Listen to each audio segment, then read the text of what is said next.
ఇప్పుడు కొన్ని క్వశ్చన్స్ అడుగుదాం మనం మనందరికీ ఇష్టమైన హీరోని. సో ఫస్ట్ రామ్ గారి దగ్గరికే వెళ్దాం అనుకుంటున్నాను నేను.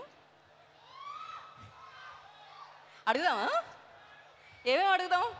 అమ్మాయిలందరూ రెడీగా ఉండుంటారు.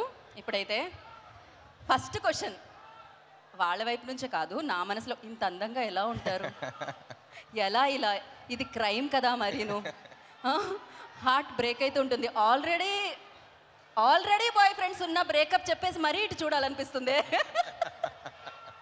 ఓకే, సో యా, అది నిజం, అది కాంప్లిమెంట్. క్వశ్చన్ ఏంటి అంటే, ఇప్పుడు ఏంటి అరుస్తున్నారు? అమ్మాయిల నుంచి అరుపులు వస్తున్నట్టున్నాయి అక్కడ. క్వశ్చన్ ఏంటంటే, ఉస్తాద్ ఇస్మార్ట్ శంకర్ మాకు తెలుసు, కానీ డబుల్ ఇస్మార్ట్ ఎలా ఉండబోతున్నాడు? ఏదైనా కనిపించినట్టు చెప్పి చెప్పనట్టు అలా ఒక హింట్ ఏమన్నా ఇస్తారని. కనిపించినట్టు చెప్పడమే థియేట్రికల్ ట్రైలర్. ఏదో ఒకటి. డబుల్ ఇస్మార్ట్లో రామ్ పోతినేని గారికి నచ్చింది ఏంటి? ఆ క్యారెక్టర్ అండి. నాకు ఫస్ట్ నుంచి ఆ క్యారెక్టర్ అంటే నాకు చిన్న కిక్ ఉంటుంది. While watching it on screen, while playing it. నాకు ఇస్మార్ట్ శంకర్ చేస్తున్నప్పుడు కూడా even before people watched it, ఆ క్యారెక్టర్ ప్లే చేయడంలోనే ఒక కిక్ వచ్చింది. I think that's what reflected on screen. నేను అంత ఎంజాయ్ చేశాను కాబట్టి ఆడియన్స్ అంత ఎంజాయ్ చేయగలిగారు అనిపించింది. So I think that's getting back to that was very interesting. Right. ఇక పూరి సార్ దగ్గరికి వస్తే, పూరి సార్తో వర్క్ చేయడం, అది కూడా రెండోసారి వర్క్ చేయడం, అది ఎలా అనిపిస్తుంది? స్మూత్గా ఓఆర్ఆర్ మీద ఒక గేర్లో వెళ్ళిపోతున్నట్టు ఉంటుందా, లేకపోతే దుబాయ్లో డీజర్ సఫారీలో వెళ్తున్నట్టు ఉంటుందా? How it feels? పూరి గారితో లాస్ట్ టైమే చెప్పాను, అది వేరే కిక్ అది ఆయనతో చేయటం. అంతే కదా. I think it's very smooth sailing boat అనిపిస్తుంది. అంటే చుట్టుపక్కల ఎంత పెద్ద పెద్ద వేవ్స్ ఉన్నా సరే ఆయన బోట్లో కూర్చుంటే చాలా స్మూత్గా వెళ్ళిపోతూ ఉంటాం. I think it's a pleasure for any actor, him as a person, him as a director. I think he's a sweet heart and it's always ఆ కిక్ వేరు ఆయనతో పని చేస్తున్నప్పుడు.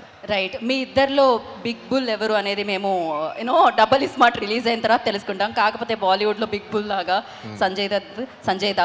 సో ఆయనతో వర్కింగ్ ఎక్స్పీరియన్స్ ఎలా అనిపించింది రామ్ మీకు? సంజయ్ దత్ గారితో it's he's like a legend కదండి, అక్కడ కానీ ఎక్కడైనా. So and he's such a sweet heart. అసలు ఆయన సినిమాలో క్యారెక్టర్కి బయట దానికి అసలు సంబంధం ఉండదు. And the way he treats people కానీ, అంటే బయటికి తీసుకెళ్తున్నప్పుడు మొత్తం ఆయన చేతికి వదిలేయాలి. లైక్ ఫర్ ఎగ్జాంపుల్ ఒకసారి రెస్టారెంట్ తీసుకెళ్లారు, ఆయన కొంచెం 5 minutes లేట్ అయితే మొత్తం ఆర్డర్ చేస్తే ఉన్న ఆర్డర్స్ అన్నీ అసలు ఏంటిది అని చెప్పేసి మొత్తం ఒక రెస్టారెంట్ జనరల్లీ మెనూ కార్డ్ చూసి ఒకటి పెడతాం, ఆయన ఒక మెనూ కార్డ్ ఆర్డర్ చేస్తారనమాట. సో రెస్టారెంట్లో మెనూ కార్డే కాదు, అండ్ రియల్ లైఫ్లో ప్రతిదీ అలాగే ఉంటుంది, very larger than life. And అంటే ఆయన అప్పుడప్పుడు చూసినప్పుడు అనిపిస్తుంది ఈయన ఏం చూడలేదు లైఫ్లో అని. So I think he is one person who's experienced everything and who has so much grace and who has so much experience with him. And yeah, it's always an honor working with him. And the final question ఒకటి, అదేంటి అంటే, ఇప్పుడు మేము చూసాం ఇస్మార్ట్ శంకర్లో ఒక chip వేయడం అది జరుగుతూ ఉంటుంది, డబుల్ యాక్షన్ కనిపిస్తూ ఉంటుంది. బట్ అలాగే ఒక హీరో చిప్ ఏదైనా వేసుకోవాలంటే అది టాలీవుడ్కి సంబంధించి ఏ హీరో అనుకుంటున్నారు మీరు? దట్ బాడీ లాంగ్వేజ్ కోసం నా చిప్పే అప్పుడప్పుడు దుబ్బుతూ ఉంటుంది. సో నా చిప్పే సరిగ్గా పెట్టుకోవాలనిపిస్తుంది అప్పుడప్పుడు. That's crazy. పడిపోయిందా అనిపిస్తూ ఉంటుంది, ఎదుర్కొని నా చిప్పే పెట్టుకోవాలి. బట్ లేదు, మీరు పర్ఫెక్ట్. అసలు ఆ మెమరీ కానీ ఆ క్లారిటీ కానీ అసలు ఎవ్రీథింగ్ పర్ఫెక్ట్. ఏం చెప్తాం చెప్పండి. సో ఏదేమైనా ఐ నో August 15th మీరు మామూలు సౌండ్ కాదు, అది ఒక రెయిన్ సౌండ్ వినబోతున్నారు, success sound. Kavya, hello, how are you?